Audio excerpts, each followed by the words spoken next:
ఎవరి కులమెంతో వారికంత వాటా.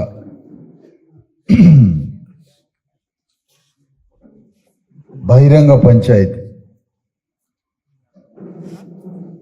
ఈ బహిరంగ పంచాయతీ మహబూబ్ నగర్ పట్టణంలో పంచాయతీ పెట్టి ఆ పంచాయతీలో తప్పేవుడితో తేలితే వాడికి ఉరిపోద్దాం అనుకున్నాం ఈరోజు. లేదంటే నీలాంటి వాడితోటి చెప్పు తీసుకొని వాడిని కట్టేసి తనడం. మరి పంచాయతీ అన్నప్పుడు తప్పు ఎవరిదో తేలుతుంది, వాడికి దండగేయాలి, లేకపోతే కట్టేసి కొట్టాలి. అలాంటి బహిరంగ పంచాయతీలు తెలంగాణ రాష్ట్ర వ్యాప్తంగా జరుగుతుంది. మొన్న వనపర్తిల పంచాయతీ పెట్టినాం, తప్పేవుడితో తేలింది. రాబోయే ఎన్నికల్లో ఓట్ల ఉరితాడికి నడి బజార్లో ఉరి పెడతానని చెప్పి. కాకపోతే ఇప్పుడు ఈ మహబూబ్ నగర్లో వద్దనా అస్సలు ఇవ్వలేదు, తర్వాత చెప్తా, నీకు ఏం పని ఇవ్వాలో ఇస్తా. మహబూబ్ నగర్లో వర్షం కారణంగా దొంగలకి కొద్ది రోజులు సమయం ఇచ్చే అవకాశం దొరికి, కానీ రాబోయే రోజుల్లో వర్షం పడని, పిడుగులు పడని. ఇప్పుడు కత్తులు తీసుకొని ఆ రోజుల్లో యుద్ధాలు చేసేది రాజుల మధ్య. అప్పుడు వర్షం పడిందని ఎవడైనా పోయిండు అనుకో, వర్షం వస్తుందని వాడిపోయింది అనుకో, అప్పుడు వర్షంలో నిలబడ్డోడిదే రాజ్యం వచ్చింది. వానసినికులు పడుతున్నాయని కత్తులు తీసుకున్న సైనికులు ఎటువాడు పోయిండు అనుకో, అప్పుడు రాజ్యం ఎవరిది? వర్షానికి భయపడనోడిదే రాజ్యమైంది. ధర్మ సమాజ్ పార్టీ ఆవిర్భావం రోజు హైదరాబాదులో కుండపోత వర్షం, ఒక్క మనిషి గ్రౌండ్ నుంచి పోలేదు. కారణం ఏమిటి అంటే, ఇంకా మహబూబ్ నగర్లో సైన్యంగా నిర్మాణ దశలోకి రాలే, అభిమానులుగా చేరుకున్నాం. కాబట్టి వర్షం కారణంగా ఈ పంచాయతీ నుంచి చెప్పు దెబ్బలు తినే అవకాశం కొద్దిగా వాయిదా పడింది రెడ్లకి.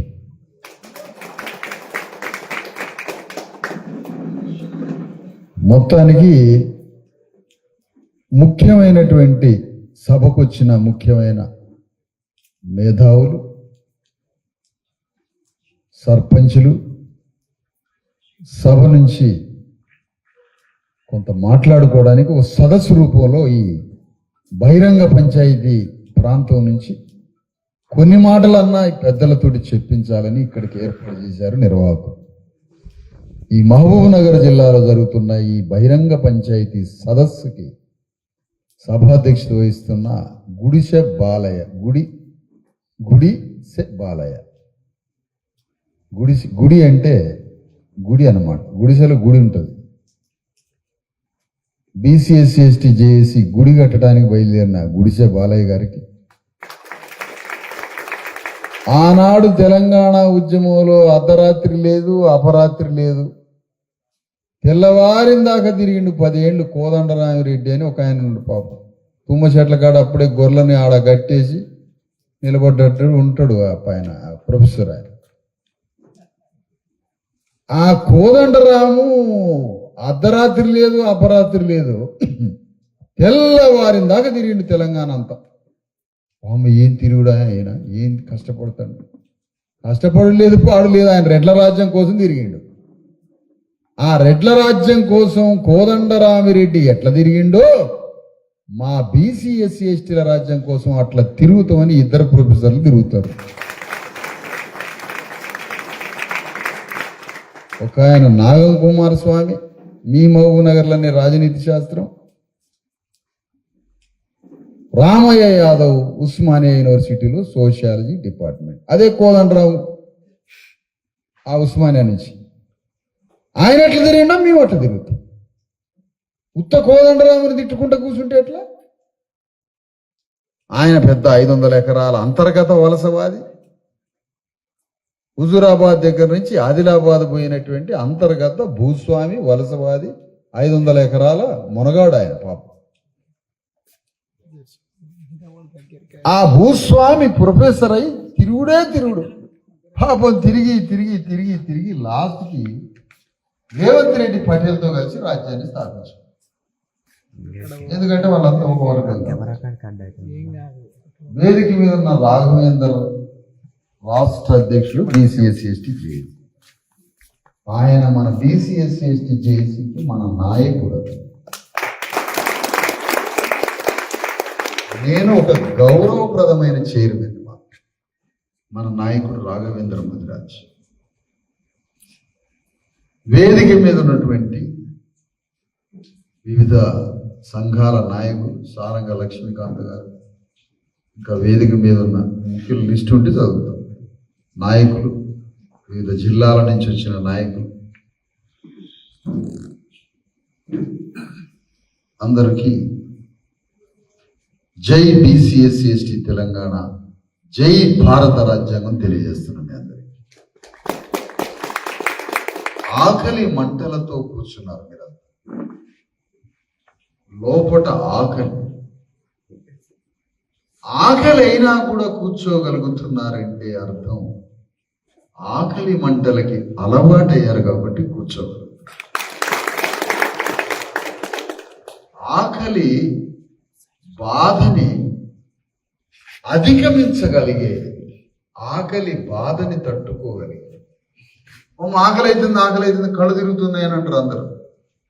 మా కళ్ళు తిరగవు, కాసేపు ఆగితే అదే పోతుంది, కానీ మంచిలా ఆకలి బాధ అలవాటైన జనం. కష్టాలు కన్నీళ్ళకి అలవాటై సుఖపడడం అనేది నేరం అనుకుంటాం మేము. అమ్మో సుఖపడటం అంటే తప్పేమో, సుఖపడకూడదేమో, మేము సుఖపడడం నేరమేమో అనుకుంటాం. అన్ని కష్టాలు అనిపించింది.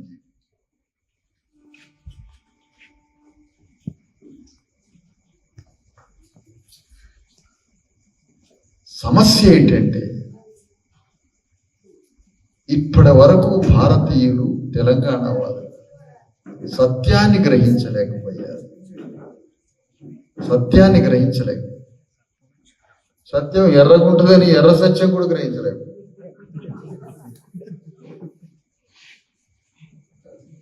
సత్యాన్ని గ్రహించడం. భారతదేశ స్వాతంత్రోద్యమం, భారతదేశానికి స్వాతంత్రోద్యమం, భారతదేశానికి స్వాతంత్రానికి నాకేంటి సంబంధం? ప్రత్యేక తెలంగాణ రాష్ట్రానికి నాకేంటి సంబంధం?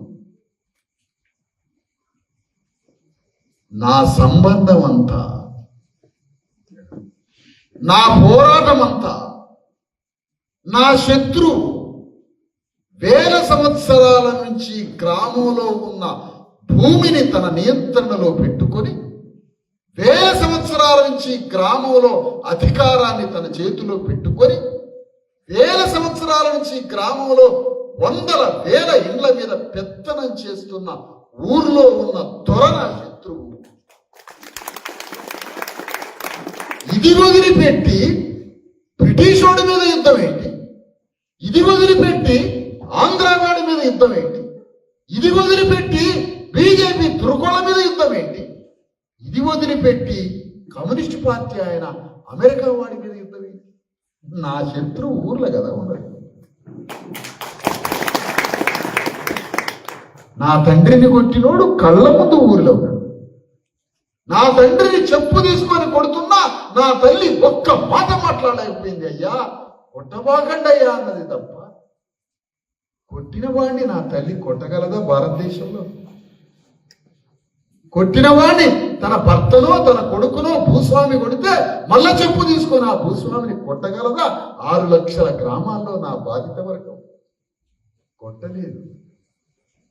కొట్టలేరు. అలాంటి 6 లక్షల గ్రామాల్లో నా శత్రువుని ఎందుకు చూపించలే మీరు? తెలంగాణ 12,000 గ్రామాల్లో గ్రామంలో ఉన్న శత్రువుని ఈ పార్టీలు ఎందుకు చూపించలేదు అని అడుగుతారు.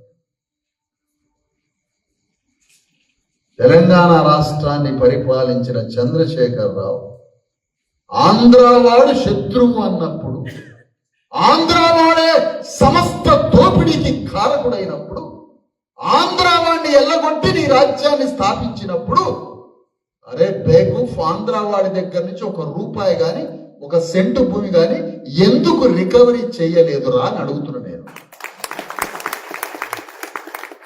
ఎందుకు చేయలే? ఆంధ్రోని దగ్గర తెలంగాణ అధికారం వచ్చినాక హైదరాబాద్ లో మొత్తం రాష్ట్రంలో ఆంధ్ర వ్యాపారం నడుస్తూనే ఉంది, ఆంధ్ర భూదోపిడీ నడుస్తూనే ఉంది, ఆంధ్ర వాళ్ళ చేతుల వేల ఎకరాల లక్షల ఎకరాల భూమి అంతే ఉంది.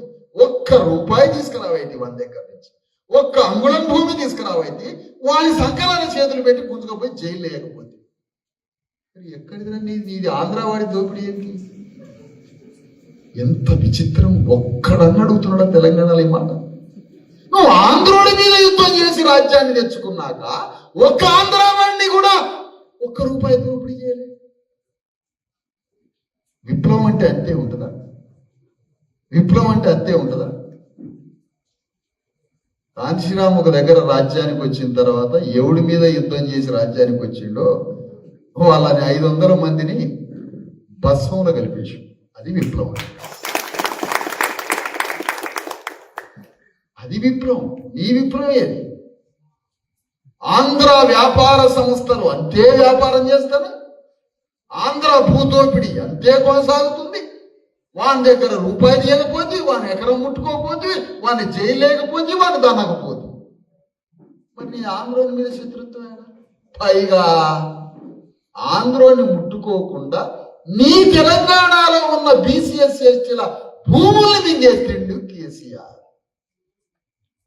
నీ శత్రువు ఆంధ్రోడని ప్రకటిస్తే వాడిని ఎల్లగొట్టి నువ్వు రాజ్యానికి వస్తుంది. నీ ఎల్లగొట్టిన ఆంధ్రోడి దగ్గర ₹1 ముట్టుకోబోతుంది, జైలు లేవద్ది, 1 ఎకరం భూమి ముట్టుకోపోతుంది. తెలంగాణలో ఉన్న బీసీఎస్ ఎస్టీల ఆనాటి నిజాం కాలంలో ఉన్న ఇనాం భూములు, ఆ తర్వాత ఇందిరాగాంధీ వచ్చిన తర్వాత ఇచ్చినటువంటి అసైన్ ల్యాండ్స్, అవి మొత్తం కేసీఆర్ మింగి పారేసి. ఇది ఏమిటి అంటే నీ శత్రువు ఆంధ్రుడు కాదు. క్లియర్ అయిపోయింది. కేసీఆర్ శత్రువు ఆంధ్రుడు కాదు. వాళ్ళంతా కలిసి మాట్లాడుకునే కేసీఆర్ చేతిలో ఆంధ్రుడే అధికారం ఇచ్చిండు. కేసీఆర్ చేతులకి ఇది నిజం. వాళ్ళంతా ఒకటే, ఒక వర్గ బంధం. ఏమి ఇయ్యాలి మరి వాళ్ళకి? ఆంధ్రునికి కేసీఆర్, ఆంధ్రునికి కేసీఆర్ ఏమి ఇయ్యాలా? నీ ₹1 ముట్టుకోను, నీ భూమిని ముట్టుకోను, నిన్ను జైలేను, నీ వ్యాపారం కొనసాగించుకో. ఇది ఆంధ్రుడికి అగ్రిమెంట్. అందుకనే ఆంధ్ర వాడు తెలంగాణ వాళ్ళు ఇద్దరు అగ్ర కులాలు కలిసి కేసీఆర్కి రాజ్యాన్ని. కానీ బీసీఎస్సీ ఎస్టీ జేఏసీ ఏమంటుంది? మాకు ఆంధ్రుడు కాదు శత్రువు, మాకు బ్రిటిషోడు కాదు శత్రువు, మాకు తుర్కాయన కాదు శత్రువు, మాకు అమెరికా వాడు కాదు శత్రువు. శత్రువు నా ఊళ్ళోనే ఉన్నారా, వాణ్ణి సంకలల చేతులు పెట్టి గుంజకొచ్చి జైలు లేపిస్తాం మా రాజ్యం వచ్చాక.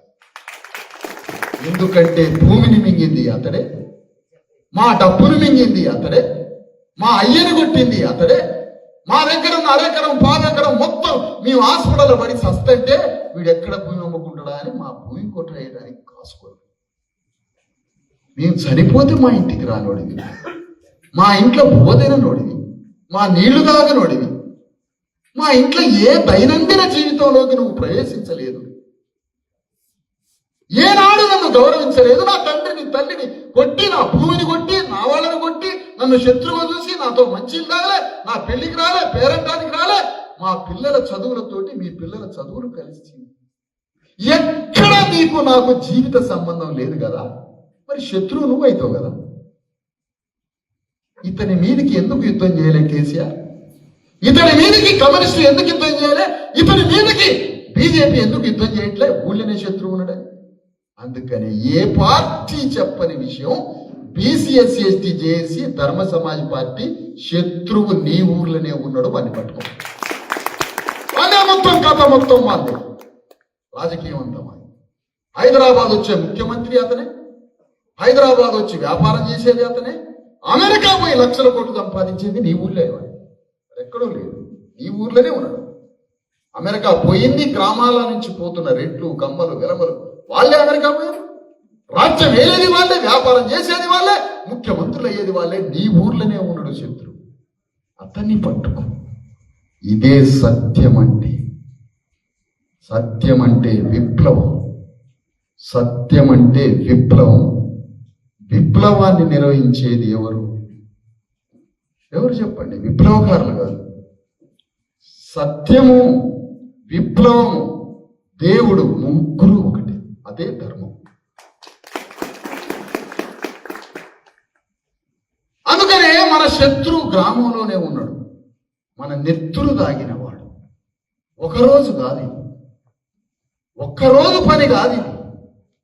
తాగి తాగి తాగి తాగి మనల్ని పీల్చి పిప్పి చేస్తే ఆక్రందన మాట్లాడుతున్నాం. వీళ్ళు వచ్చి బీసీఎస్టీలందరినీ దోపిడీ చేసిన ఆయనే. మాకు రాజ్యం రావాలంటే రాదు. రాజ్యం మనకి అప్పుడే రాదు. ఎప్పుడు వస్తుంది? వేదిక అయిపోయిన తర్వాత ఆ గ్రామంలో శత్రువు ఉన్నాడని చెప్పిన కదా. రెడ్డిదరో, వెలమదరో, కమ్మదరో, కాపుదరో, కరణందరో ఉన్నాడు కదా. ఆ శత్రువుకి ఎదురుగా నిలబడి మన బీసీఎస్సీ ప్రజల్ని తన గుప్పిట్లో తన దగ్గర పెట్టుకొని ఆ రెడ్డికో ఆ పటేలుకో ఎదురుగా నిలబడి యుద్ధం చేసి తన ప్రజల్ని రక్షించే రక్షకుడిని పుట్టించాలి ఊళ్ళో. అతన్ని పుట్టించాలి ఊళ్ళో. పోలీస్ స్టేషనా? నేను వస్తాపా. వీడు పోలీస్ స్టేషన్కి ఫోన్ చేస్తున్నాడు రెడ్డి గారు. మనకు మా వాడు కొట్టబాగు, మనం పోగానే కొట్టండి అంటాడు వాడు ఫోన్ చేసి. వీడు మనకు నాయకుడా? ఎంఆర్ఓ దగ్గర ఉన్న రెవెన్యూ, ఊళ్ళో ఉన్న దొర ఇద్దరు కలిసి నీ భూమిని మాయం చేస్తారు. వీడే మనకు నాయకుడు. ఏం పార్టీలు రా మీ యొక్క బతుకులు, మీ యొక్క పార్టీల 24 గంటలు మా నెత్తురు దాగి మమ్మల్ని దోచుకునే లంగా పార్టీలు. ఇదొక పార్టీ అంటారా? ఎవడన్నా మీ పార్టీ? నేను అడుగుతున్న కేసీఆర్ని, ఇది ఒక లంగా లుచ్చా పార్టీని. నీ పార్టీ ఆంధ్ర వాడి శత్రువు అయితే ₹1 తీసుకురాలి వాడి దగ్గర. ఈనాట కేటీఆర్ అంటాడు భూమిపుత్రులాట. తెలంగాణ వాళ్ళ ఎవడట? తెలంగాణ భూమిపుత్రుడు. ఎవడరా భూమిపుత్రుడు? భూస్వామి భూమిపుత్రుడు. నా నెత్తురు భూమి మీద, నా చెమట భూమి మీద చిందించి నా అయ్యల తాతలు 2000 సంవత్సరాల నుంచి రక్త తర్పణ చేసిన నా బీసీఎస్సీ రా భూమిపుత్రుడు. భూస్వామి భూమిపుత్రుడు ఎట్లయితే? భూస్వామి భూమిపుత్రుడు అవుతున్నా, భూస్వామి భూమిపుత్రుడు అవుతున్నా. వాడు భూమి శత్రువు. వాడు భూమి పుత్రుడు కాదు, భూమికి శత్రువు. భూమి పుత్రులం, భూమి మిత్రులం మేము. మరి తెలంగాణ వాదంలో చిక్కుకొని మళ్ళెవడో పవన్ కళ్యాణ్ అంటే ఆయన అన్నాడట కేటీఆర్ లేస్తాడు. వాళ్ళిద్దరికి పార్టీలు ఉన్నాయి, వాళ్ళిద్దరిది పెద్ద యజమానులు కాబట్టి జనాలు అటో ఇటో మళ్ళీ పోతారు, ఓట్లన్నీ పోతాయి. మనకేం తెచ్చింది? వాళ్ళు అమ్మడబడి తిరగడానిక? అందుకని ఈ తెలంగాణ రాష్ట్రంలో మన బీసీఎస్సీ ఎస్టీల అధికారం రావాలంటే అధికారం రాదు. ముందు నీ బ్రెయిన్లో ఏముందో అది తెలాలి ఫస్ట్. నీ మైండ్లో ఏముంది? అధికారం రావాలి అంటే అధికారాన్ని సంపాదించాలి అనే కోరిక ఉందా నీకు? నీకుందా? నీకు ఉన్నదా అంటే నా కోరిక. ఆ కోరిక కోసం ఊళ్ళో యుద్ధం చేస్తావా నువ్వు అంటారు? వానసిరికులైతే ఇంట్లోకి పోయి తరిపేసుకుంటావు. ఎట్లా నీ కథ చెప్పాలి?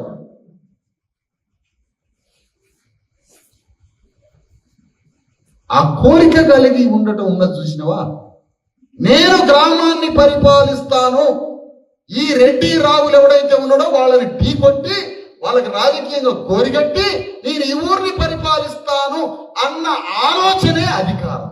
ఆలోచన వస్తే అధికారం వస్తే డెమోక్రసీ స్పేస్ అంటే ప్రజాస్వామ్యంలో ఉన్న గొప్ప గువాళింపు, ప్రజాస్వామ్య సౌందర్యం ఏంటంటే ఆలోచన వస్తే అధికారం వచ్చినట్టు. ప్రజాస్వామ్యాన్ని ఇచ్చేస్తూ ఉంటుంది అధికారం. అందుకనే ఇప్పుడు గ్రామాలలో నాయకుడు కావాలి, గ్రామాలలో నాయకుడు కావాలి. నేను బహిరంగ సభకు రావడం కన్నా దీనికి రావడానికి ఇష్టపడ్డాను.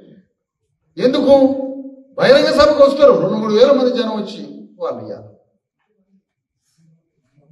వర్షం రాకపోతే 2-3 వేల మంది వచ్చేటోరు. కానీ వాళ్ళు ప్రజలు నాకు నాయకుడు కావాలి. ప్రజల్ని ఎప్పుడైనా పిలుస్తారు, 1,00,000 మంది పిలుస్తారు. నాకు వాళ్ళని రక్షించే నాయకుడు కావాలి, లీడర్ కావాలి. నాయకుడు కోసం ఎదురు చూడాల, అతన్ని పుట్టించాలమ్మా. నాయకుడు పుట్టిస్తే రాబోయే 2 సంవత్సరాలు, ఆ తర్వాత 5 ఏళ్ళు, 7.5 సంవత్సరాలు ఉంది. 7.5 సంవత్సరాలల్లా రాజ్యం పట్టుకొని రావాలా. నా నెత్తి మీద పెట్టుకున్న బరువుని రేవంత్ రెడ్డికి ఎంత ఆత్మగౌరవం ఉందో తెలుసా? ఎంత ఆత్మగౌరవం ఉంది? కేసీఆర్ అనే రాజ్యాన్ని ధ్వంసం చేసి పడగొట్టి అతడికి లొంగిపోకుండా, భయపడకుండా, ఆకర్షణ గురి కాకుండా, అతడి దగ్గర రూపాయి తినకుండా అతడి మీద నిరంతరం యుద్ధం చేసి, అతడు తెలంగాణ మాట మీదనే యుద్ధం చేస్తే ఇతడు తెలంగాణ అనకుండా అతడిని ధ్వంసం చేసి, అతడు ఉత్తర తెలంగాణ వెలమదొరైతే ఇతడు దక్షిణ తెలంగాణ రెడ్డి దొర. అతన్ని ఖతం చేసి అతనికి లొంగకుండా యుద్ధం చేసి రాజ్యానికి వచ్చిన ఆత్మగౌరవ వీరుడు రేవంత్ రెడ్డి. నీకుందా ఆత్మగౌరవం? చెప్పాలి. మనం కోట సీసాలకు అమ్ముడుపోతున్నాం. రేవంత్ రెడ్డిని జైలు వేసి 1 రోజులు అతలాకుతలం చేసి బిడ్డ పెళ్లి కూడా పోనీయలేదు, యుద్ధం చేసిండు, రాజ్యం తెచ్చుకున్నాడు. ఎందుకంటే ఆత్మగౌరవం ఉంది రేవంత్ రెడ్డి. చంద్రబాబు నాయుడు 75 నుంచి తంతాను రేట్లు, 75 నుంచి తన రూములు పడేస్తాను రాట వెంకటేశ్వర యూనివర్సిటీ. ఏదో వీడు ఏదో ఎత్తు పొడుగున్నాడు, ఏది వీడిని కట్టేయండి అన్నాడు. వాడు పగబట్టి వాడు రేట్లకు అర్థం చేసి రాజ్యానికి వచ్చి ఖమ్మోళ్ళు రాజశేఖర రెడ్డి మీద దాడి చేశారు 7 ఏళ్ల తరబడి. ఖమ్మోళ్ళని ధ్వంసం చేయాలని రాజశేఖర రెడ్డి ఆత్మగౌరవంతో యుద్ధం చేసిండు. రాజశేఖర రెడ్డి రాజ్యానికి వచ్చి, ఎవడికి ఆత్మగౌరవం ఉంటే వాడికి రాజ్యం వస్తుంది, అధికారం వస్తుంది. ఆత్మగౌరవంతో బ్రతికిన వాడు సూర్యుడితో సమానం. తాను వెలుగుని ప్రసాదిస్తాడు, శక్తిని ప్రసాదిస్తాడు, ఆహారాన్ని ఇస్తాడు, జ్ఞానాన్ని ఇస్తాడు, తాను అధికారాన్ని పొంది అందరికీ అధికారాన్ని ఇస్తాడు. ఆత్మగౌరవానికి పరాకాష్ఠ రూపమే రాజ్యం. ఆ నలుగురు ఒకడి మీద ఒకడు, చంద్రబాబు నాయుడు రెడ్ల మీద, రాజశేఖర రెడ్డి చంద్రబాబు నాయుడు మీద, వాళ్ళిద్దరి మీద వెలమదొర కేసీఆర్ లొంగిపోకుండా యుద్ధం చేసి కేసీఆర్ రాజ్యాన్ని తెచ్చుకున్నాడు. వాళ్ళ ముగ్గురిని మింగటానికి మీ జిల్లా వాడు నల్లమల పులేట నా ఓట్ల తాడుతో కట్టేస్తా వచ్చే ఎన్నికల్లో చీలుస్తా, నోట్ల కత్తి పెట్టి ఇట్లా చీల్చుకుంటా వస్తా ఓట్ల కత్తితోటి రేవంత్ రెడ్డిని పగలు చేరుతాం వచ్చే ఎన్నికల్లో. ఈ ఒక్కటే తెలియదు అనుకోవద్దు.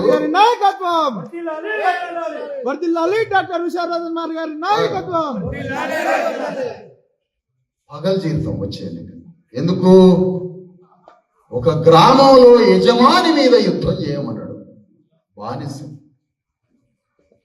1000 సంవత్సరాల యజమానుల దగ్గరున్న ఓ బీసీఎస్సీ ఎస్టీ బానిసలారా, 1000 సంవత్సరాల యజమానులు మీ రక్తం దాగుతున్నారు, ఆ యజమానుల కంఠాల్ని కొయ్యండి అని అంబేద్కర్ యజమాని దగ్గర పనిచేసే మన అయ్యలకి, తాతలకి, మనవళ్ళకి, మునిమనళ్ళకి, మనందరికీ ఓటు కత్తులు ఇచ్చి యజమాని కొయ్యమన్నాడు అంబేద్కర్. కానీ ఒక్క కత్తి యజమాని మీదకి పోలేదే. యజమాని దగ్గరికి పోయి అంబేద్కర్ ఇచ్చిన కత్తిని, నా దగ్గర కత్తి ఉంది సార్ మిమ్మల్ని కొయ్యమని ఇచ్చింది అంబేద్కర్, నాకు ఒక కోట సీసా అయితే ఆ కత్తి మీకు ఇచ్చేస్తాను. కోటరే ఎక్కువ కూడా కాదు, కోట కొద్దిగా ఏదైనా కలేజా ఫ్రై ఉంటే అంటే కొద్దిగా అడబెట్టండి, కొంచెం ఏ లేకపోతే మాడిగా తొక్కేసుకోండి, ఏం చిమచిమలు ఆడాలి 1 గంట 2 బరబర నీకు కష్టాలని పోవాలి 2 గంటలే. ఉరికిపోయి పడుతాడు, ఆటోలో పడుతాడు, రాళ్లలో పడుతాడు, చెట్లలో పడుతాడు. ఒళ్ళంతా గుంజుతుంటుంది పొద్దున వాడికి బువ్వలే కారుబడి గుంజిన కాళ్ళతోటి గుంజి గుంజి గుంజి ఏదో త్వరగా ఉంచుకుంటాడు పిచ్చి పిచ్చిగా మన సుతారి పైపోతుంది. మళ్ళా ఆడ నొప్పులు లేసినవి వీడికి తిండి లేక తాగితే తిండి లేక నొప్పులు లేసినవి మళ్ళా తాగుతాడు. ఇదే మహబూబ్ నగర్ శ్రామికుల పని.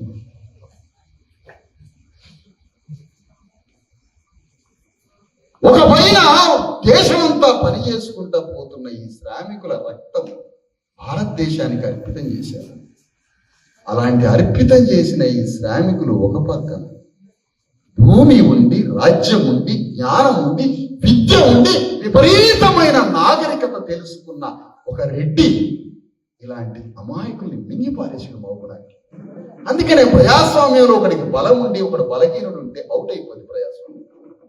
సామాజిక జ్ఞానం హై ఫామ్ లో ఉంది. ఒకటి జంతువులు అవ్వదు, మింగేస్తాడు. ఏమిటి దీనికి పరిష్కారం? నా మాటలు వింటే పరిష్కారమా? నా మాటలు ఎంతో వినసొప్పుకున్నాయంటే పరిష్కారమా? నా మాటల్ని తీసుకొని గ్రామంలో నీ యజమానికి గోరి కట్టడం పరిష్కారం. ఏది పరిష్కారం చెప్పండి? అందుకనే నాయకుడిని ఉద్భవించాలి, నాయకుల్ని పుట్టించాలి. 100% పుట్టిస్తాం, 100% పుట్టిద్దాం. తెలంగాణ గడ్డ మీద అంత రాజకీయ భోగం నాటకం నడుస్తుంది. బోగస్ నాటకం అనేది భోగం నాటకం. అందుకనే తెలంగాణలో 4 కోట్ల మంది ఉన్నారయా బీసీ ఎస్సీ ఎస్టీలు కొత్త లెక్కల ప్రకారం. మొత్తం కలిపితే వాళ్ళు 50 లక్షలు కూడా లేదు. 4.5 పోతుంది అది లెక్క. బయటికి పోయినాడు అందరు కలిసి 4 నెలలు 50 లక్షలు అక్కడికి పోతే 4 కోట్ల మంది ఉన్నారు బీసీ ఎస్సీ ఎస్టీ. 4 కోట్లు ఏం చేయాలి మరి? 4 కోట్ల మంది కలిస్తే అసలు అగ్రకులాలు ఇక్కడ ఉండరు, దాక్కోవడానికి వెళ్ళిపోతాడు వాడు. ఆడికి ఎక్కడికో పోయి దాక్కోవాలి. కానీ 4 కోట్ల మంది ఉన్న బీసీ ఎస్సీ ఎస్టీల్లో 1 కోటి మందిని తయారు చేస్తే రాజ్యం వస్తుంది. రాజ్యం వస్తే ఏమొస్తుంది సార్? ఒక్క రాజశేఖర్ రెడ్డి 16 లక్షల కోట్ల రూపాయల విలువైన భూమిని రెట్ల గొప్ప చెప్పాడు. ఆయన మంచిగా పంచగట్టి నవ్వేసరికి మనోడు కడుపు నిండింది. బీసీ ఎస్సీ ఎస్టీలకి పాపం కడుపు నిండింది. రాజశేఖర రెడ్డి చూస్తే ఎంత చక్కగా నవ్విండి. కానీ వాడు నవ్వింది ఎందుకంటే నిన్ను మోసం చేసిందని నవ్విండు. భలేగా మోసం చేసిన వీళ్ళకి ఇచ్చిన భలేగా మోసం చేసి అందుకని నవ్వుతుండ అతను. మరి అప్పుడప్పుడు సీరియస్గా ఉన్నాడు కదా. అదెందుకు ఉన్నాడంటే నేను ఇంకా మీకు చేయలేకపోతున్నా అని రెడ్ల కోసం బాధపడుతున్నాడు. 16 లక్షల కోట్లు. రాజ్యం ఎవడి దగ్గర ఉంటే భూమి వాడి దగ్గరికి పోతుంది. రాజ్యం ఎవడి దగ్గర ఉంటే భూమి వాడి దగ్గర ఉంటుంది, వచ్చేస్తుంది వాడి దగ్గరికి. ఎందుకంటే వాడు ఆ భూమి వాని కులానికి రావడానికి కావలసిన చట్టాలన్నీ అసెంబ్లీలో తయారు చేసుకుంటాడు. ఈ భూమి 15 ఏళ్ళు ఉన్నా పర్వాలేదు, 20 ఏళ్ళు ఉన్నా పర్వాలేదు, అమ్మినా కూడా తీసుకోవచ్చు. ఏ రాసుకుంటారు వాడు. రాసుకుని ఆ చీఫ్ సెక్రటరీ పిలిచారా అదంతా తయారు చేయరా. ఎందుకంటే భూమి మీద సర్వాధికారాలు రాష్ట్ర ప్రభుత్వానికే. కాబట్టి వెలమదొర వచ్చిండు, భూమి మొత్తం వెలమూలకి రెట్లకిచ్చి. చంద్రబాబు నాయుడు వచ్చిండు, భూమి మొత్తం కమ్ములకు రాసిచ్చిండు. రాజశేఖర రెడ్డి వచ్చిండు, భూమి మొత్తం రెట్లకు రాసిచ్చిండు. రేవంత్ రెడ్డి వచ్చిండు, ఒక్క అంగుళం భూమి రెడ్లకు ముట్టుకోవట్లే. కూలి నాలి పనిచేసి అరెకరం ఎకరం ఆ వికారాబాద్ సైడ్ ఎర్రటి కుంకుమలాగుంటుంది భూమి, కుంకుమే. అలాంటి కుంకుమ నుదుటన తెలికే కుంకుమలాగున్న భూమిని బీసీ ఎస్సీ ఎస్టీల భూమిని లాగి పారేసి మన దగ్గర ఆస్తి లేకుండా ఉంటే, భూమి లేకుండా ఉంటే, ఆ భూమి ఒక్కటి మిస్ అయితే చాలు, ఇక చదువు లేకుండా, భూమి లేకుండా, రాజ్యం లేకుండా బికార్లలాగా అయిపోతే రాజ్యం ఎప్పటికీ మనదైతే రేవంత్ రెడ్డి. అందుకని ఈ మధ్య జ్యోతిరావు పూలేలాగా ఈ పోటు మాట్లాడు మీరంతా చదువుకోవాలి. ఈడేడు చెప్పడానికి చదువుకోమని అంబేద్కర్ లా చెప్తురేవాడు వీడు. మీరంతా చదువుకోవాలి. నీ చదువు ఎంత?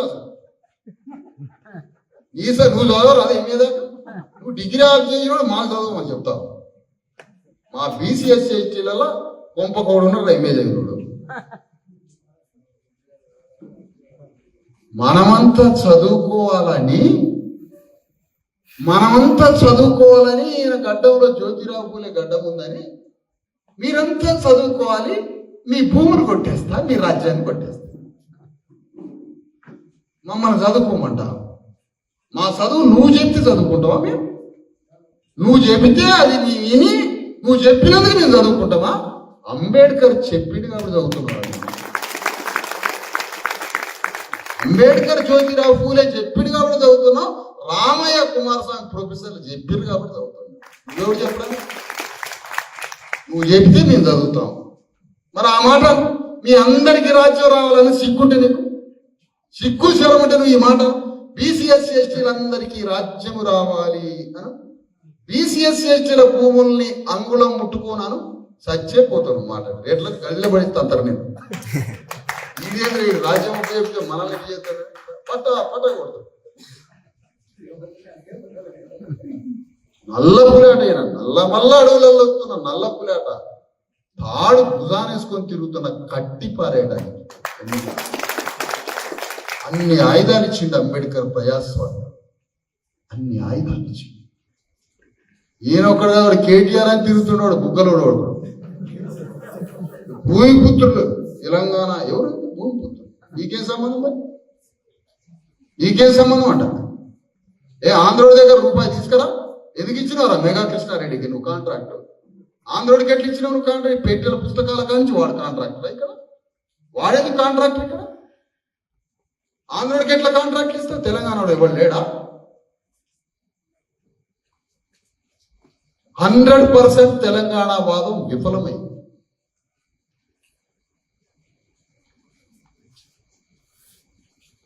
బీసీఎస్సీ ఎస్టీల రాజ్య ఆలోచన రాకుండా కనుమరుగు చేస్తున్నారు ఒక్కొక్క కుట్ర. ఏంటి ఈ కుట్రలు? అందుకనే తెలంగాణ గడ్డ మనది, తెలంగాణ వాదం మనది. తెలంగాణ వాదం మాట్లాడాల్సింది బీసీఎస్ ఎస్టీ నాయకత్వం. తెలంగాణ ఐడెంటిటీ కోరుకోవాల్సింది మనం, తెలంగాణ అస్తిత్వం కోరుకోవాల్సింది మనం. ఆయన ఎట్లా కోరుకుంటాడంటే అస్తిత్వం. నువ్వు అస్తిత్వం అంటే ఒకే తెలంగాణ అడవిలో పులి మేక ఇద్దరికి ఈ అడవి అస్తిత్వం ఇద్దరికి కావాలంటే ఎవడు పీక తింటాడు కదా? నీకెందుకు అస్తిత్వం? మమ్మల్ని పీక తినేవాడికి నీకు అస్తిత్వం అంటే నీకు అస్తిత్వం అయితే మమ్మల్ని పీక తింటానికేనా? ఇది ఒక పిచ్చి పట్టింది ఈ తెలంగాణలో అందరికీ. తెలంగాణ అస్తిత్వం ఎవడెవడికి కావాలి? అస్తిత్వం పులికి ఎట్లిస్తావు? అస్తిత్వం అడుగుతారు రామయ్య గారు. అస్తిత్వం పులికి ఎట్లిస్తావు? పులికి తెలంగాణ పులికి అస్తిత్వం ఇస్తే అది నిన్ను కదా పీక తినేది. అస్తిత్వం శ్రామికుడు కావాలి, తెలంగాణ శ్రామికుడు. తెలంగాణ బాధితుడికి అస్తిత్వం కావాలి. డెఫినేషన్ ఇవ్వడంలో కోట్ల మంది చచ్చిపోతారు. నిర్వచనం అనే విలువల్ని ఒళ్ళు దగ్గర పెట్టుకొని సూత్రీకరించండి అని చెప్తున్నా తెలంగాణ వాదులు. అస్తిత్వం నువ్వు ఎట్లా చెప్తావు? ఎవరికి అస్తిత్వం అంటావు? ఇప్పుడు పీక తింటుందండి పులి అడవిలా, మేకని పీక తింటుంది. మేక పులి రెండు తెలంగాణ. ఈడు అంటాడు కదా తెలంగాణ వాది పులి దగ్గరికి పోయి నీకు బాగా అస్తిత్వం ఉండాలంట. దేనికి అస్తిత్వం? కోళ్ళని మేకని పీక తింటాయి. అస్తిత్వం మాకు ఉండాలరా ఏదో మా బీసీఎస్ ఎస్టీలకు కూడా అస్తిత్వం. ఎవడు ఎటు మాట్లాడతాడో తెలియదు. ఏమనుకుంటాను? వాల్యూ అనేది అణుబాంబుతో సమానం. అది అకారణంగా అన్యాయంగా ఆ వాల్యూని రివర్స్లో చూడితే దాంతో ప్రమాదం. స్త్రీని దోపిడీ చేయాలని ఎవడో విలువను సృష్టించిండు. ఎన్ని తరాలు ఎన్ని కోట్ల మంది వచ్చారు మన స్త్రీలు. అందుకనే మిత్రులారా, బీసీఎస్సీ ఎస్టీ బంధువులారా, తెలంగాణ వాదానికి నాయకత్వం మనది. అందుకనే తెలంగాణ శబ్దం, తెలంగాణ అస్తిత్వం, తెలంగాణ పోరాటం, తెలంగాణ సంస్కృతి, తెలంగాణ సంప్రదాయానికి నాయకత్వం యజమానులు తెలంగాణ బాధిత లోకం, తెలంగాణ బీసీఎస్సీ ఎస్టీ లోకం, తెలంగాణ శ్రామికులతో డీక్లాసిఫై అవ్వడం అప్పర్ కాస్ట్ అయితే వారు మనం కలిసి నాయకత్వం వహించాం. అంతిమంగా మీ అందరి విముక్తి ఎక్కడ దాగి? మీ విముక్తి ఎక్కడ దాగి? మీ ఆలోచన ఎక్కడ దాగి? మన రాజ్యం, మన స్వతంత్రం ఎక్కడ? మన విముక్తి ఎక్కడ? నీ స్వతంత్రం ఎక్కడ? అమెరికాని ఏలుతున్న రెడ్డి కమ్మ వెలమలు నీ ఊరు నుంచి పోయిన వాడే. హైదరాబాదుని ఏలుతున్న వాడు నీ ఊరు నుంచి పోయిన అగ్రకులాలే. దేశాన్ని ఏలుతున్న వాడు నీ ఊరు నుంచి పోయిన దొరే. భారతదేశంలో తెలంగాణలో జుడిషియరీ సిస్టమ్ నీ ఊరు అగ్రకుల భూస్వామి నుంచి పోయిన వాడే జుడిషియరీ సిస్టంలో ఉన్నాడు. నీ ఊరు నుంచి పోయిన వాడే పోలీస్ అధికారి అయ్యిండు అగ్రవర్ణవాడు. నీ ఊరు నుంచి పోయిన వాడే ముఖ్యమంత్రి అయ్యిండు. ప్రపంచంలో శాసిస్తున్న అన్ని రంగాలలో నీ ఊరు దొరైపోయి కూర్చున్నాడు. శత్రువు నీ ఊళ్ళోనే ఉన్నాడు, నీ ఊర్లోనే ఉన్నాడు. వాడిని పట్టుకో. వీడిని బట్టనేయట్లే ఏ పార్టీ. అడ్డం నిలబడుతుంది. లేడు శత్రువు లేడు. అడ్డం నిలబడుతుంది. ఏడెవడు లేడు, నా వెనక ఎవడు లేడు. తెలంగాణ వాదం అనే అడ్డం నిలబడి తెలంగాణ 12,000 గ్రామాలలో మన రక్తం దాగిన భూస్వాముల్ని మనకి కనపడనీయకుండా పక్కపలచటి కేసీఆర్ 1,00,000 కిలోమీటర్ల ఎడలుపుతూ నిలబడ్డాడు. శత్రువు కనపడకుండా శత్రువును మాయం చేసి ఈయనది ప్రజాపాలన అట. రేవంత్ రెడ్డి ప్రజాపాలన. ఏం ప్రజాపాలన? ఈ గవర్నమెంట్ లో అసలు ఏం జరుగుతుందో చెప్పుకో. కానీ ఒక పని చెప్పాయా? నీదేందో చెప్పు. నీ కథ ఏందో చెప్పు. అసలు ఈ గవర్నమెంట్ ఏందో చెప్పు.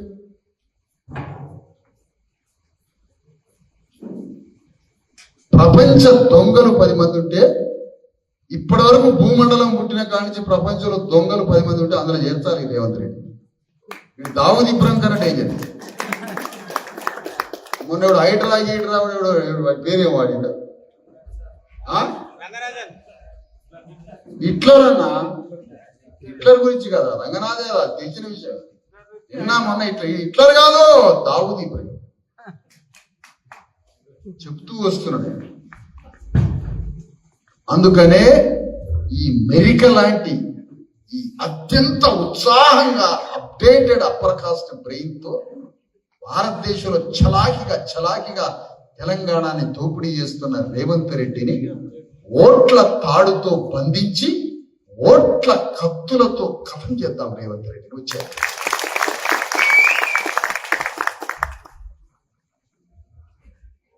ఇదే రేపు జరగబోయే రాజకీయ యుద్ధం. దీనికోసం సైన్యం కావాలి, దీనికోసం కథానాయకుడు కావాలి. కథానాయకుడు రేవంత్ రెడ్డి బయలుదేరని అరే అమ్మ రేవంత్ రెడ్డి బయలుదేరిండ్రా, ఈ అమ్మ కేసీఆర్ని కొట్టడానికి ఇక మనం రెడీ కావాలని ఊరికి రెడ్డి తయారై రేవంత్ రెడ్డికి పైసలు ఇచ్చిర్రు, పార్టీని తీసుకున్నారు, ఊళ్ళో జనాన్ని దోలిండ్రు. రేవంత్ రెడ్డి రెడ్లు పైసలు కులం అందరు కలిసి కేసీఆర్ని కట్టేసి చంపేసి రెడ్లకి రాజ్యం వచ్చింది. కేసీఆర్ యుద్ధం చేసేటప్పుడు రాజశేఖర రెడ్డిని, చంద్రబాబు నాయుడిని, కాంగ్రెస్ ని కథం చేయాలని ఊరుకో వెలమరెడ్డి కథానాయకులను సృష్టించిండు. రాజ్యం వాళ్ళకొక చెప్పిండు కథ. మరి మన కథానాయకుడు ఏడే ఈలేసే ఆయన. ఇప్పుడు ఈలేసే నాయకుడు నేను ఎట్ట కథానాయకుడు తయారు చేయాలి? ఇప్పుడు నీకు చెప్పాలి అంబేద్కర్, పూలే చరిత్ర దోపిడీ ఇదంతా చెప్పి నీ చేతికి కత్తులు ఇస్తే నువ్వు ఊళ్ళో పోయి దూరంగా అర్థం చేయాలి. చేస్తాను. సమాజాన్ని ప్రభావితం చేసే వర్గం కావాలి. ప్రజల కోసం కన్నీళ్లు గార్చేటోడు కావాలి. సమస్యలో ఎవడన్నా బాధపడుతుంటే గుండె పగిలేటోడు కావాలన్నా వాని నాయకుడుగా తీర్చింది.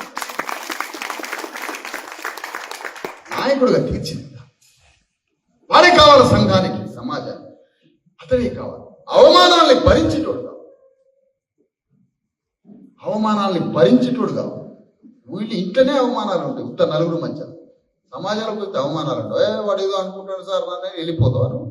దవడ పనులు రాలకూడతాం. నాయకత్వం వహించినాక సచ్చిందాక అవమానాలు పడాల్సిందే. అవమానాలకు సిద్ధంగా అన్నిటికన్నా పెద్ద సబ్జెక్ట్. అలాంటి నాయకుడు కావాలి గ్రామంలో. ఎంతటి సమస్యనైనా అది పరిష్కరించేంత వరకు వాడు మొండోడై కూర్చోవాలి అక్కడే. పనైందా కూర్చో. నీ ఇంట్లో సమస్య కోసం ఎట్లా తిరుగుతానో జనం సమస్య గురించి కూడా అట్లా చేయాలి నాయకుడు అంటే. మహబూబ్ నగర్ జిల్లాల గ్రామ ఉద్యమాన్ని నిర్మించండి, నాయకత్వాన్ని తయారు చేయండి, BCSC జేఏసీ నిర్మించండి, గ్రామాల ఉద్యమాన్ని నిర్మించండి.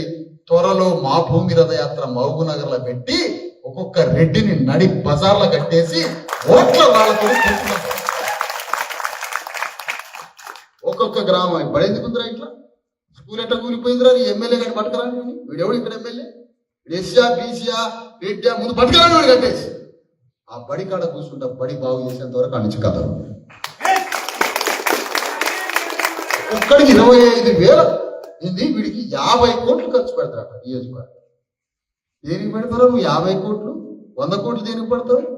ఆ అవలగాడికి సిగ్గు సెలవు ఉంటే బడి బాగు చేయ, నీకు ఓట్లు ఎందుకు పడవరా? నీకు ప్రతి గ్రామంలో స్కూల్ కట్టి హాస్పిటల్ కట్టి అందరికి పని చూపి అందరి భూమి హక్కులు కాపాడు, ఎవడు భూమి పోకుండా చెయ్యి. నిన్ను ఆ జనమే 10 ఏళ్ళు కాదు 100 ఏళ్ళు ఎమ్మెల్యే చేస్తారు. నీకెందుకురా 100 కోట్లు ఖర్చు పెడతాను మా నోట్ల సారపోసి. వీడు అక్కడ పరిగిలనంట నేను మీ భూములు కాపాడలేనని చేతులు ఎత్తురాడు వాడు. మీ భూములు కాపాడలేని అంటున్నాడు. దేనికి ఎన్నికైనా నిన్ను ఓడగొట్టడానికి 100 సార్లు పోతా పరిగిరి. నాకు సంబంధించిన నా వర్గ ప్రజల్ని గొల్లాయనో ముదిరాజునో ఎవడో ఒకటి ఈ ఉద్యమ వీరుడిని ఆ సర్పంచ్లో తీసుకుపోయి ఎమ్మెల్యేగా నిలబెడతాడు. ఇది పగ ప్రతీక. ఆత్మగౌరవం అంటే పగ. ప్రతీకారం తీర్చు. సిగ్గు శరం లేకపోతే నీ అయ్యను కొట్టినోడి దగ్గర కోటర్ తాగుతావు, నీ తల్లిని తిట్టినోడి దగ్గర కోటర్ తాగుతావు, నీ ఊళ్ళో నీ భూమి దోపిడి చేసేవాడి దగ్గర 500 అడుక్కొని తాగుతావు.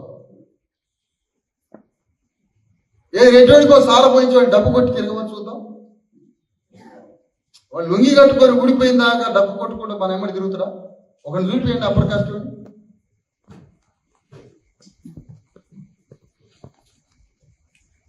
ఏంటంటే మాకు డబ్బులు కొట్టం మా కళ, మా సంస్కృతి, మా తెలంగాణ. వాడిని కొట్టవాలి మా డబ్బు. ఆ దేశపతి శ్రీనివాస్ అనేటువంటి కొట్టమని డబ్బు. వాడిని ముందు ఒక 3 ఏళ్ళు గోప చేయాలి. ఫస్ట్ మొదట్లో ఎట్లున్నాడు, రెండోసారి అట్లున్నాడు.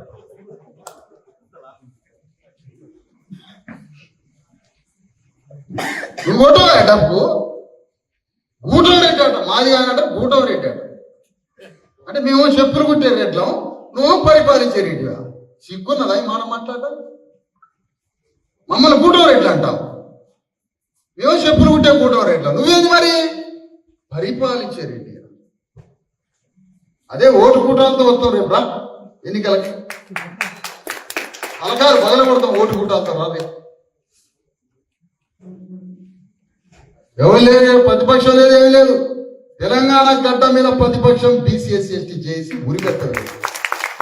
అదే ప్రతిపక్షం పాలక వర్గాలంతా ఒక్కటే చేస్తున్న వికృత రాజకీయ నాటకం. అందుకనే తెలంగాణ గడ్డ మీద సమాధానపరచడానికి వచ్చింది BCSC. ఆన్సర్ ఇవ్వడానికి వచ్చింది. క్వశ్చన్కి రాలే. ప్రశ్నలు అంటే అది గద్దర్కి సంబంధించిన స్థాయి, లేదంటే కమ్యూనిస్టు పార్టీలు ఆ స్థాయిలో ఆ దశలో అది ప్రశ్న. ఇప్పుడు ఏంటి సమాధానం? ఇప్పుడు సమాధానం ఇవ్వాలి. సమాధానపరచడానికి BCSC జేఏసీలో పనిచేద్దాం. గర్వపడదాం. BCSC జేఏసీలో పనిచేస్తున్నామని గర్వపడండి. ఎందుకంటే సంఘాన్ని మార్చబోతున్నాం, మనం సమాజాన్ని మార్చబోతున్నాం. అందుకని మిత్రులారా, BCSC బంధువులారా, ఆ మధ్యలో నిద్రపోతున్న చెంప మీద ఒకటే వెయ్యాల పక్కన, నీ పక్కనే రన్న బాబు ఆ నల్ల సొక్క నీ పక్కనే ఏ ఒకటి. రాజ్యం ఎట్లే నీకు? రాజ్యం ఎట్లా వస్తే ఇంటికి నిద్రపోతాడు? నీకు రాజ్యం వస్తారు. నా మాటలకి నిద్రపోతాడండి. నా మాటలకి కర్రలు పట్టుకొని బయలుదేరాల్సిన నిద్రపోతాడు. రేపు రా నేను చచ్చిపోయిన కాదు నా ఇంటికి వచ్చి నా బాడీ మీద నిద్రపోతాడు. ఇది బాక్స్ ఇది చల్లగా ఉంది.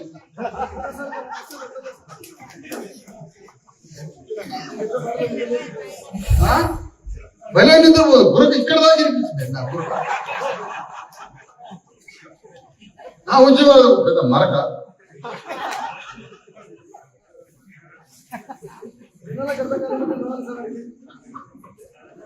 సరే సరే, ఆ విధంగా తెలంగాణలో అస్తిత్వము, తెలంగాణ యుద్ధము, తెలంగాణ పోరాటం, ఇది మొత్తం ఒక యుద్ధ రూపంలోకి తీసుకుపోయి ప్రజాస్వామ్య యుద్ధం. ఓటు కత్తులను, ఓటు కూటాలను నిజంగా కట్టి పట్టుకొని అలవాటు లేదా? మాకు రేవంత్ రెడ్డి తుపాయి పట్టుకొని కరీంనగర్ బయట పట్టుకొని తుపాయి పట్టుకొని మాకేదిరా బాబు తుపాయి? నీ లక్ష తుపాకులు నా ఓటుతో సమానం. ఈ తుపాయి పట్టుకుంటే అంబేద్కర్ ఒక ఓటుతో తీసవతల పడేసి 540 సంవత్సరాలు. అందుకనే తెలంగాణ ఒక తన విముక్తి కోసం, తన బీసీ ఎస్సీ ఎస్టీల విముక్తి కోసం తన వర్గ శత్రువుని తెలంగాణలోనే ఉన్నాడు. వాడు ఎక్కడో లేడు, ఈ గ్రామంలో ఉన్నాడు. నరగేసి శిబిరం నీ ఊర్లో ఉన్న శత్రువుని అవతల పడి ఇప్పుడు బీజేపీ, టీఆర్ఎస్ అన్ని పార్టీలను అవతలేసి, శత్రువులను అవతలేసి బీసీ ఎస్సీ ఎస్టీల బంధువర్గాన్ని యువతల వైపు పెట్టి యుద్ధం చేయబోతున్నాం. రేపు రాజకీయ యుద్ధం. ఆ యుద్ధంలో పాల్గొనాలి. రాజకీయ చైతన్యం రాకుండా చేస్తూ ఉంటారు. మన రాజకీయ చైతన్యం అంటే శత్రువును చూపించకుండా, రాజకీయ చైతన్యం అంటే శత్రువును చూడడం, దర్శనం చేసుకుంటుంది. ఆ విధంగా మహబూబ్ నగర్లో ఉన్న మీరందరూ రేవంత్ రెడ్డి అంత తెలివి సంపాదించాలని, మీ అందరికీ రేవంత్ రెడ్డి అంత ఆత్మగౌరవం రావాలని, ఆయనలాగా చలాకీగా మన కులాలకు కూడా నాయకత్వం వహించాలని, రేవంత్ రెడ్డి లాంటి ఆత్మగౌరవంతో మనం కూడా ఉంటే రెడ్ల రాజ్యాన్ని మనం కథం చేయొచ్చని చెప్పారు. ఆ విధంగా మనమంతా ఈ ఆలోచనతో మహనీయుడైనటువంటి డాక్టర్ అంబేద్కర్, జ్యోతిరావు సాహు మహారాజ్, బసవేశ్వరుడు, పోతులూరి వీరబ్రహ్మం, శివాజీ, కబీర్, సంత్ రవిదాస్ మహనీయుల యొక్క పోరాట ఆలోచన ఇది. సమానత్వం ఇది సమానత్వం చిన్న విషయం కాదు. సమానత్వం సాగే విప్లవం. ఈ విప్లవంలో అందరం పాల్గొని చరితార్థులమై మన బిడ్డలకి, మన వర్గానికి, మన సమాజానికి, ఈ సమాజంలో ఒక మంచి జీవితాన్ని ప్రసాదించి ఈ క్రూర మృగాల మధ్య మన ప్రజలకి ఒక స్వేచ్ఛ స్వాతంత్రాలను, భూమి మీద బతికే అవకాశాన్ని మన ప్రజలకి మనం ఇద్దాం. అదే చరిత్ర. దానికోసం నిలబడాలని కోరుతూ సెలవు.